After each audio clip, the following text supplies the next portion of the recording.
Assembly ఎన్నికలు ముగిసిన వెంటనే పార్లమెంట్ ఎన్నికలు వచ్చాయి. ఫలితాలు రాకముందే గ్రామ పంచాయతీ ఎన్నికల గురించి ముచ్చట్లు మొదలయ్యాయి. రాష్ట్రంలో గ్రామ పంచాయతీలకు పాలక వర్గాలు లేవు. ఇన్ఛార్జీల పాలన సాగుతోంది. 2 నెలల్లో ఎంపీటీసీ జెడ్పీటీసీల పదవి కాలం ముగియనుంది. ఆగస్టు తర్వాత మున్సిపల్ పాలక వర్గాల పదవి కూడా ముగుస్తుంది. ఈ నేపథ్యంలోనే స్థానిక సంస్థల ఎన్నికలు జరుగుతాయనే చర్చ మొదలైంది. అధికార పార్టీల నేతల లీకేజీలతో సోషల్ మీడియాలో గ్రామ పంచాయతీ ఎన్నికల షెడ్యూల్ నోటిఫికేషన్ ఎన్నికలంటూ కథనాలు చక్కర్లు కొడుతున్నాయి. మరో పక్క గ్రామ పంచాయతీ సర్పంచ్ వార్డుల వారీగా వార్డుల రిజర్వేషన్లు మారతాయంటూ ఊర్లలో చర్చోపచర్చలు నడుస్తున్నాయి. అధికార పార్టీ గెలుపు గుర్రాల వేటలో పడింది. ఇటీవల సీఎం రేవంత్ రెడ్డి సైతం ప్రజల్ని అంటుపెట్టుకొని పనిచేసే వాళ్ళకే స్థానిక సంస్థ ఎన్నికల్లో అవకాశాలు ఉంటాయని ప్రకటించడంతో ఆ పనిలో కాంగ్రెస్ నాయకత్వం నిమగ్నమైంది. ఆగస్టు 10 లోపు పంచాయతీ ఎన్నికలు. గ్రామ పంచాయతీ పాలక వర్గాల పదవి కాలం ముగిసింది. ఆగస్టు 2 లోపు ఎన్నికలు జరపాలి. అప్పటి వరకు ఎంపీటీసీ జెడ్పీటీసీ పదవి కాలం కూడా ముగియనుంది. దీంతో రాష్ట్ర ప్రభుత్వం పంచాయతీలకు ఎన్నికలు జరిపే ఆలోచన చేస్తున్నట్లు వార్తలు వస్తున్నాయి. సోషల్ మీడియా వేదికగా అనేక సమాచారాలలో చక్కర్లు కొడుతున్నాయి. ప్రభుత్వ పెద్దల నుండి వస్తున్న లీకులను బట్టి గ్రామ పంచాయతీ ఎన్నికలు త్వరలోనే రావచ్చనే చర్చ గ్రామాల్లో జరుగుతుంది. జూన్ మొదటి వారంలో ఆయా గ్రామ పంచాయతీల్లో వార్డుల విభజన ప్రక్రియ చేపడతానంటున్నారు. 2వ వారంలో రిజర్వేషన్ల ఖరారు చేస్తున్నారంటున్నారు. 3వ వారంలో సర్పంచ్ పదవులకు రిజర్వేషన్లను ఖరారు చేసి ప్రభుత్వానికి నివేదిక ఇస్తారు. జూలై మొదటి వారంలో షెడ్యూల్ చివరి వారంలో నోటిఫికేషన్ జారీ కావచ్చని తెలుస్తుంది. ఆగస్టు 2 లోపు ఎన్నికల్ని నిర్వహించే అవకాశం ఉంది. గ్రామ పంచాయతీలకు రాష్ట్ర వ్యాప్తంగా ఒకే రోజున పోలింగ్ నిర్వహిస్తారు. మధ్యాహ్నం 1 గంట వరకు పోలింగ్ ముగుస్తుంది. ఆ తర్వాత 2 గంటలకు ఓట్ల లెక్కింపు చేసి ఉప సర్పంచ్ ఎన్నికను కూడా అదే రోజు పూర్తి చేస్తారు. ప్రభుత్వం అధికారికంగా ప్రకటించాల్సి ఉంటుంది. స్థానిక సంస్థల్లో పట్టు కోసం ప్రయత్నం. అధికారంలోకి వచ్చిన కాంగ్రెస్ స్థానిక సంస్థల్లో పట్టు సాధించాలని చూస్తుంది. అసెంబ్లీ పార్లమెంట్ ఎన్నికల ఫలితాలతో జోష్లో ఉండే కాంగ్రెస్ గ్రామ పంచాయతీల్లోనూ పాగా వేయాలని పావులు కదులుతోంది. వెంటనే ఎన్నికలు జరపడం ద్వారా కొన్ని పథకాల అమలుకు సమయం కూడా లభిస్తుంది. అందుకే సర్పంచ్ ఎన్నికలకు ప్రభుత్వం మొగ్గు చూపుతుందని చెప్తున్నారు. మెదక్ జిల్లాలో 469, సంగారెడ్డి జిల్లాలో 647, సిద్దిపేట జిల్లాలో 499 గ్రామ పంచాయతీలు ఉన్నాయి. వీటిలో 9% సర్పంచులు బీఆర్ఎస్ వెనుకాల ఉండేది. రాష్ట్రంలో ఆ పార్టీ అధికారం కోల్పోయాక చాలా మంది కాంగ్రెస్ వైపు మళ్లారు. కానీ కాంగ్రెస్ పార్టీ తరపున ప్రజల చేత ఎన్నుకోవడం ద్వారా స్థానిక సంస్థల్లో ఆ పార్టీకి పట్టు పెరిగింది. సీఎం రేవంత్ రెడ్డి సైతం స్థానిక సంస్థల్లో కష్టపడి పనిచేసే వాళ్లకు గుర్తింపు ఉంటుందని ప్రకటించారు. పార్లమెంట్ ఎన్నికల్లో కష్టపడి పనిచేసే వాళ్లను గుర్తించి ఆయా స్థానాల్లో పోటీ చేసేందుకు అవకాశం కల్పిస్తారని ఆయన చెప్పారు. కాంగ్రెస్ పార్టీకి చెందిన పలువురు ఎమ్మెల్యేలు, మంత్రులు తమ నియోజకవర్గాల్లో ఆయా గ్రామ పంచాయతీల వారీగా ఎవరెవరు ఏ సామాజిక వర్గాల నుంచి పోటీ చేస్తారో ఆ నాయకులు ఎవరనేది లెక్కిస్తున్నారు.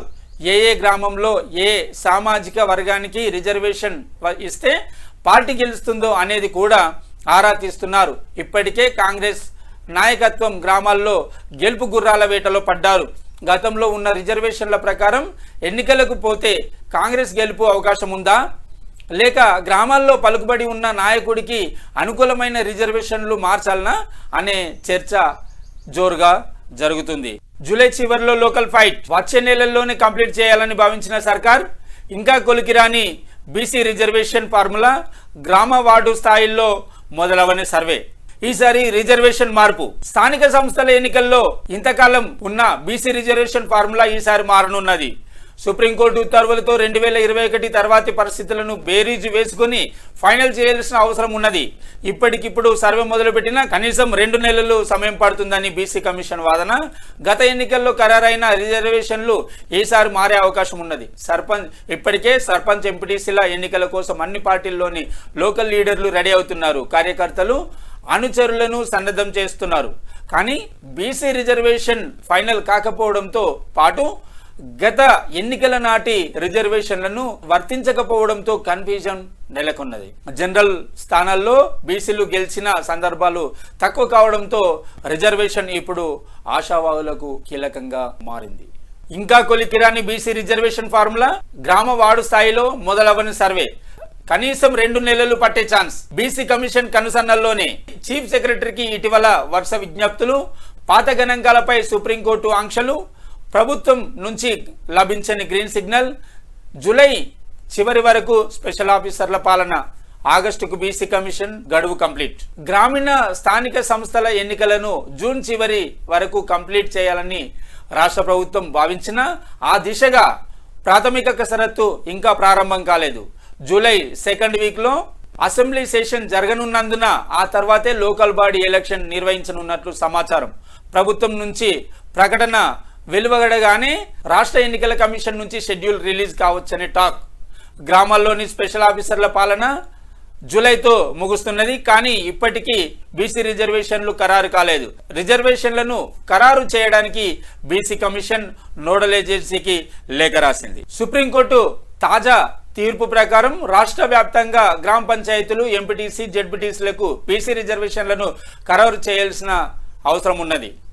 పాత గణాంకాలకు బదులుగా సమకాలీన వివరాలను సేకరించి ప్రభుత్వానికి నివేదిక సమర్పించాల్సిన బాధ్యతను స్టేట్ బీసీ కమిషన్కు అప్పగించింది. దీంతో గ్రామ పంచాయతీలు, వార్డుల వారీగా బీసీ జనాభాను కులాల వారీగా అధ్యయనం చేసి వారి వెనుకబాటుతనానికి అనుగుణంగా రిజర్వేషన్ ఫార్ములాను రూపొందించి ప్రభుత్వానికి సమర్పించాలి. కానీ ఇప్పటి వరకు ప్రభుత్వం నుంచి ఎలాంటి నిర్ణయం వెలువడకపోవడంతో స్థానిక ఎన్నికల నిర్వహణపై సస్పెన్స్ నెలకొన్నది.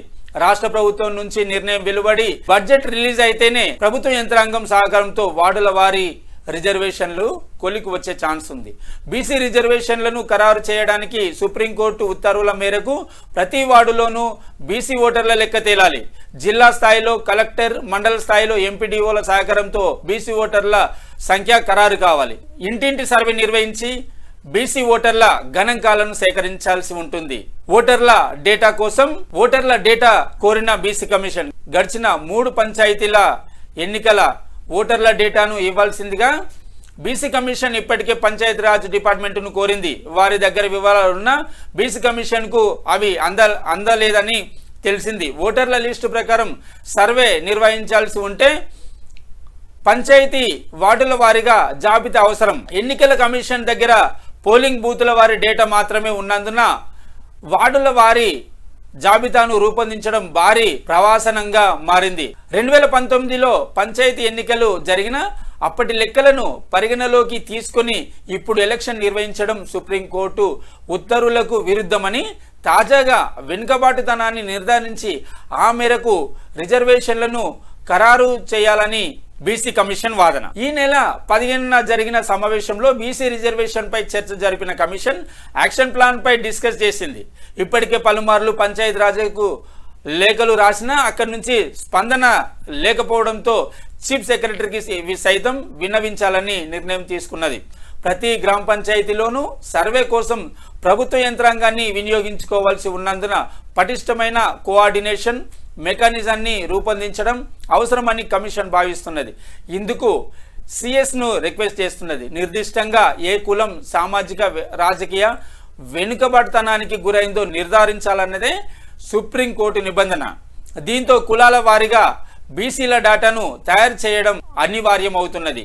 ఏ గ్రామంలో ఏ కులం జనాభా ఎక్కువగా ఉన్నదో తేలితే దానికి అనుగుణంగా రిజర్వేషన్ పై స్పష్టత ఏర్పడుతుంది. గతంలో బీసీల్లోని ఏ కులానికి ఎక్కువ సార్లు ప్రాధాన్యత లభించింది, ఏ కులం వారు స్థానిక ప్రజాప్రతినిధులుగా ఎన్నికయ్యారు తదితరుల వివరాలన్నీ అటు పంచాయతీరాజ్ ఇటు స్టేట్ ఎలక్షన్ కమిషన్ నుంచి బీసీ కమిషన్ కోరుతున్నది. ఆ జనాభాకు అనుగుణంగా రిజర్వేషన్ పర్సెంటేజ్ని లెక్క కట్టాల్సి ఉంటుంది. మొత్తం బీసీ రిజర్వేషన్లు స్థానిక సంస్థల ఎన్నికల్లో 50% మించకుండా అన్ని పంచాయతీలు వార్డుల నుంచి వివరాలు సేకరించి శాస్త్రీయ పద్ధతిలో ఫైనల్ చేయడం బీసీ కమిషన్కు ఒక టాస్క్లా మారింది.